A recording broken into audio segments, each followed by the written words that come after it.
Simona Halep recently refused to take Iga Swiatek's name as she kept up her criticism of the treatment meted out to the Pole over her doping row.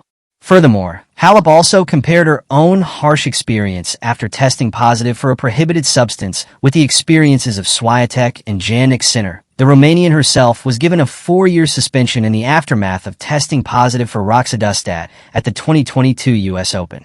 The ban was reduced to 9 months earlier this year after the Court of Arbitration for Sport, CAS, heard the former world number one's appeal against the 4-year suspension. Since Halep had already served 9 months of the ban, she was allowed to return to action immediately, and she subsequently made her comeback at the Miami Open, however. Both Jannik Sinner and Iga Swiatek were allowed to continue playing after much milder punishments for their doping violations.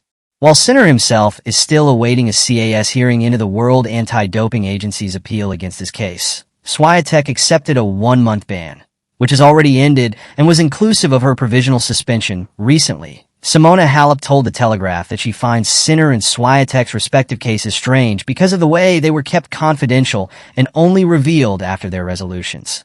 Halep compared it to the fact that her own case was not handled in such a manner. The 2-time major winner went on to explain how she had pleaded with the concerned authorities to let her continue playing, but to no avail.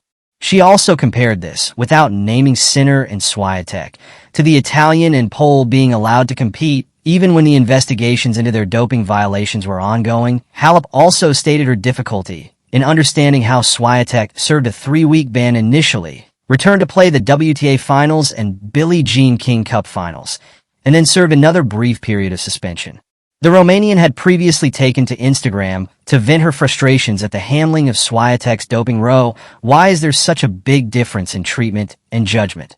Simona Halep on contrasting approaches to her and Iga Swiatek's doping violations in the immediate aftermath of the revelation that Iga Swiatek tested positive for the prohibited substance trimetrazidine, TMZ. Simona Halep shared a lengthy post on Instagram,